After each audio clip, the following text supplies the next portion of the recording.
Imagine this. Your best friend is hiding in your attic. A frantic, terrifying knock rattles your front door. You open it to find a wild-eyed person holding an axe who asks, "Is your friend here? I'm going to hurt them." What do you say? The truth or a lie? I'm guessing you'd lie without a second thought. You'd lie your face off, and you'd be a hero for it. And yet, from the moment we're old enough to speak, we're taught one simple, unshakable rule. Don't lie. It's bad. It's wrong. But as we just discovered, it's also complicated. Well, this is where we step into the foggy, fascinating moral maze of the ethics of lying. A place where good intentions and dishonest words get tangled up in the very fabric of what it means to be human. I'm Danny, and this is a new Thinking Out Loud episode from English Plus Podcast.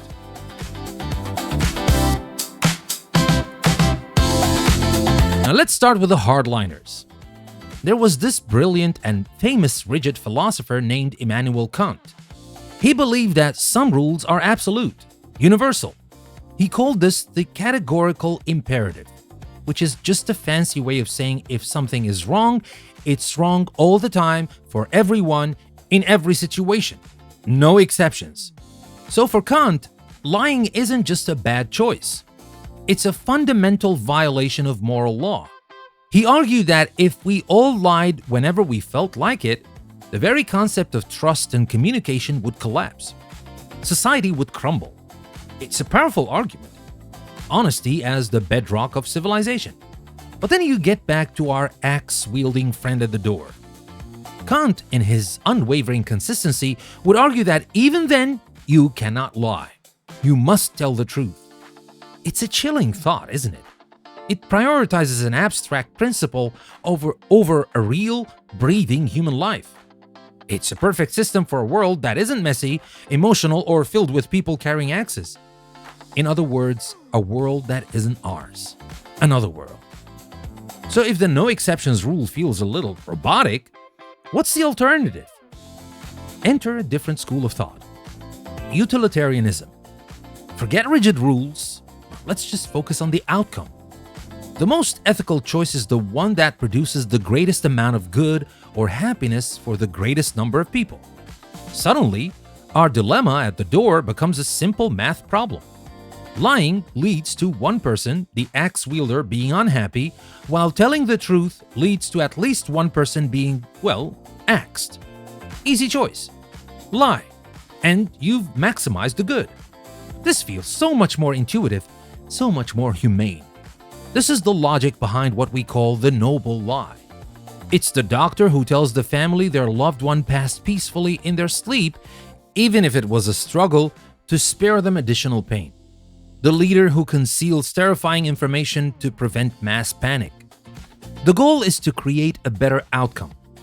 But, and there's always a but of course, this path has its own shadows. Who decides what the greatest good is? What if you do the math wrong? What if your lie, intended to create happiness, backfires spectacularly and causes even more suffering? It puts an immense amount of pressure on our ability to predict the future, something we humans are notoriously terrible at.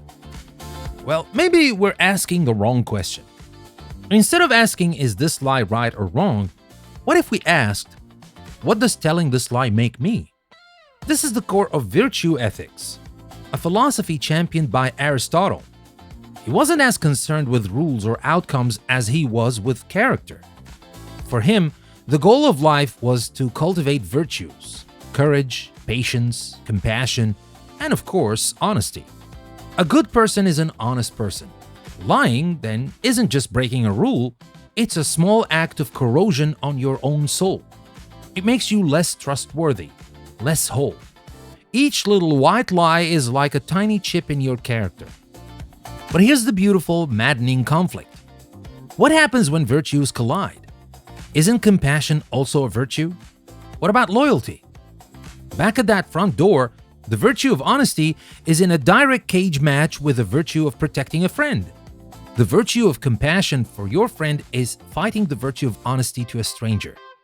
This framework doesn't give you a clean answer. Instead, It asks you to use wisdom, to weigh the virtues, and to choose which kind of person you want to be in that moment. It's less of a rule book and more of a compass. Well, my friends, the truth is, not all lies are created equal. We have a whole wardrobe of them we pull out for different occasions. There's the classic white lie, the social lubricant of our species. Your new haircut looks great. This casserole is delicious. I'm sorry I'm late, traffic was a nightmare. Now think about them.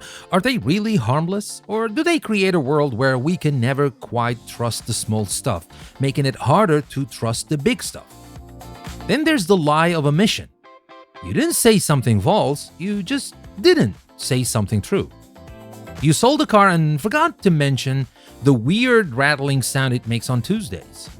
It feels less dirty, doesn't it? But the intent to deceive is exactly the same. And perhaps more insidiously, there are the lies we tell ourselves. I'm not really unhappy. I can quit this bad habit anytime I want. Everything is fine. This self-deception can be a temporary shield, a coping mechanism to get us through a hard time, but when it becomes a lifestyle, it prevents us from ever facing reality, from ever truly growing. It's the lie that eats you from the inside out. So where does this leave us? Trapped between a rigid rule that feels inhuman, a calculation that feels impossible, and a character test that has no right answer. It leaves us right in the middle of the messy, beautiful, complicated business of being a person. The ethics of lying isn't a problem to be solved like an algebra equation. It's a tension to be managed every single day. It reminds us that morality isn't a checklist, it's a conversation. It's about pausing before we speak and asking ourselves, why am I choosing this path? Is it out of kindness or cowardice? Am I protecting someone or just protecting myself? Am I building a bridge or am I planting a landmine that will explode later? There is no universal flowchart that can tell you when to lie. There's only your conscience, your compassion, and your courage. Maybe, just maybe, the goal isn't to be perfectly honest, but to be thoughtfully honest. To wield the truth with kindness, and to wield our deceptions when we absolutely must, with a profound sense of responsibility for the consequences. So I'll leave you with a different kind of dilemma. Forget the axe wielder. Think about a lie you've told recently. A small one, a big one, it doesn't matter. Why did you tell it? And if you could go back, would you do it again? Now, of course, if you're brave enough to tell me about those lies, I would love to hear your stories and your thoughts in the comments.